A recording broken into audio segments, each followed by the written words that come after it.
Hello everybody, my name is Markiplier and I'm here to ask you if you kept your promise. And you may be wondering what promise I'm talking about, but oddly enough, in the beginning of May, I'm talking about your New Year's resolution. Because I can tell you, if you're starting to get panicked and you're like, oh god, I didn't do it! Well, don't worry, because I'm here to confess that I myself fell off the wagon. If you didn't know, my original goals were to be in the best shape of my life, to learn guitar, and to learn German.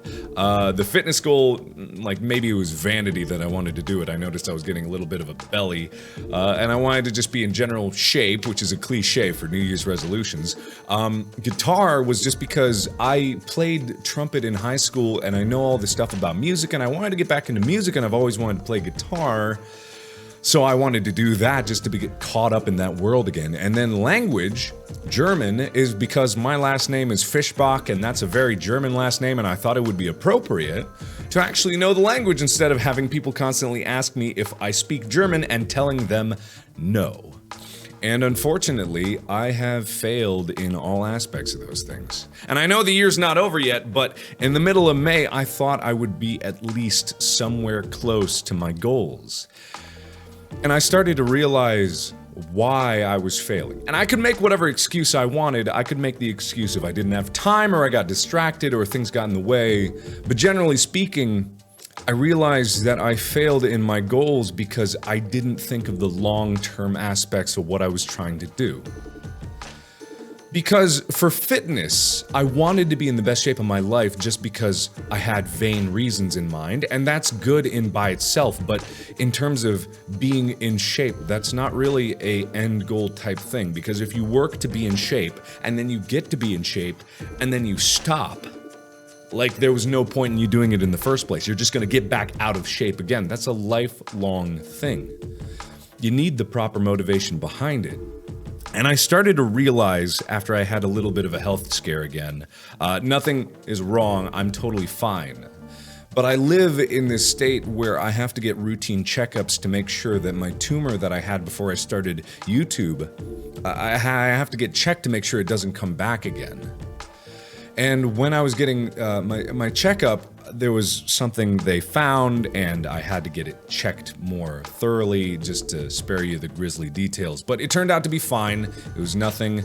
But that's something that I have to be mindful of. So when I originally went after my goal of getting into shape just because I wanted to look good, I failed to realize that I wanted to live healthier because I never know if the tumor that I had is going to come back.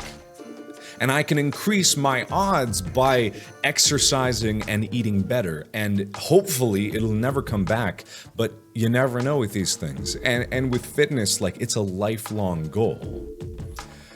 And with language and music, I think I was misguided in what I wanted because I didn't have an end goal in mind. I didn't have something that I really wanted to do with those talents. I didn't have something like I didn't know if I wanted to perform with guitar or some reason that I was trying to impress someone with guitar. And with language, I didn't really have an end goal for speaking German, other than that it would have been cool to be able to do that. But as far as the language goes, I actually recently realized something that was very, very important to me. I talk about my family in Korea a lot. I talk about them like unendingly. I have a lot of family in Korea. I have numerous aunts and uncles. I have actually 7 aunts, and I have numerous cousins, and a lot of them are very proud of what I've managed to accomplish on YouTube, and especially my grandma, who I love to death. But recently, my grandma had a stroke, and she's doing okay now, but this is actually her second stroke. And to be perfectly honest and to put it bluntly, I don't know how much longer she's gonna be okay. You know, like it's grim to think about, and I hope she lives quite a bit longer, but she's getting older, and this is her second stroke. And the first one that she had left her a little bit disabled, and I have all this family that I talk about all the time and I love very dearly, but I've never talked to them. And that's a weird thing to say. It's a weird thing to admit. I have all this family This huge supportive family that is so proud of what I've done and that loves me, and my mom is associated with that, and she's here in America, but they're all over in Korea. And maybe 2 or 3 of them speak English. The rest of them just speak Korean. And some of them speak Japanese, but not many of them speak fluent English to carry a conversation. And it dawned on me that my grandma that I love very dearly, I've never had a conversation with her.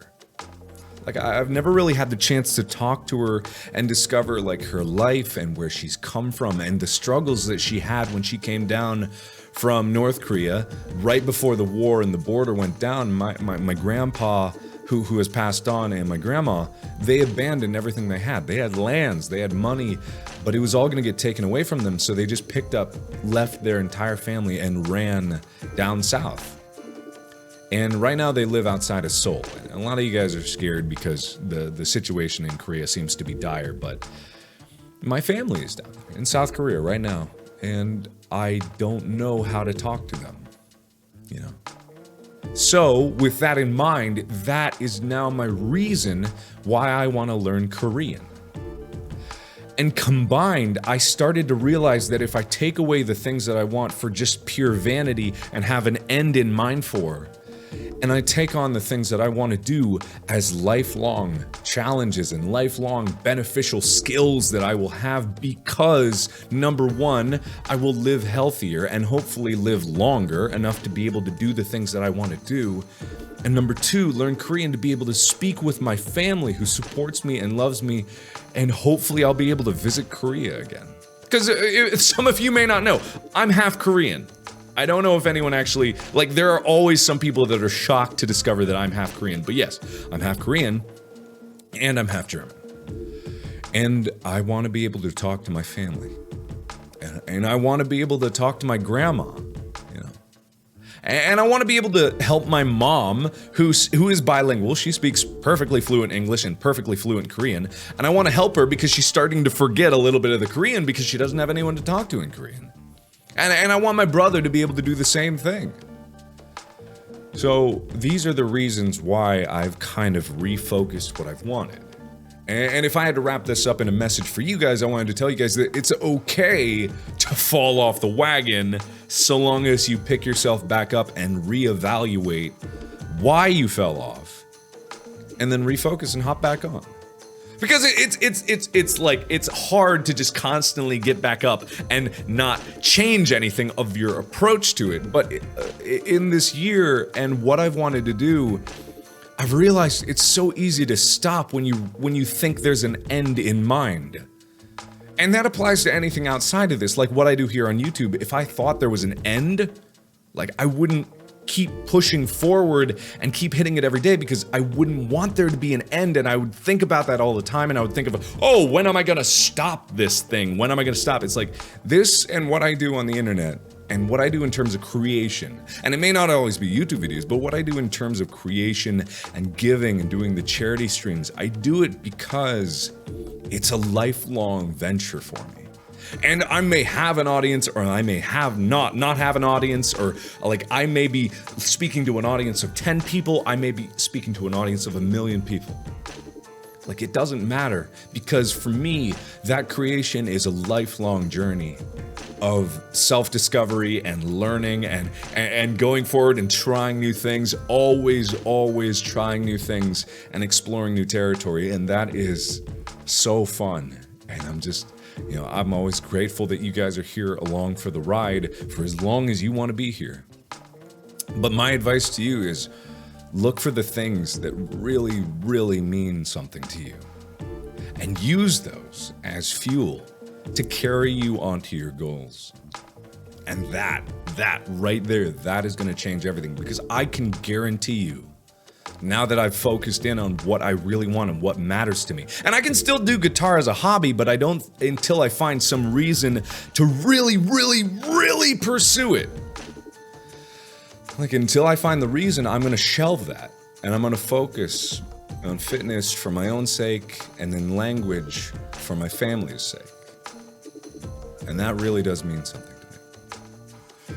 So anyway, I just wanted to share that with you guys. I hope you guys are having a wonderful Monday. I've got a lot of cool stuff. I really am thrilled at the response you guys had to Markiplier TV. We worked really hard on that one, and I'm just tickled to death that you guys loved it. And you can expect a lot more from the characters that you saw in that video, because we put them in the same room for a reason. And I think you guys are discovering it very soon, and you will see it in the future. So thank you everybody so much for watching. Let me know what you think down in the comments below. And as always, I will see you in the next video. Bye-bye!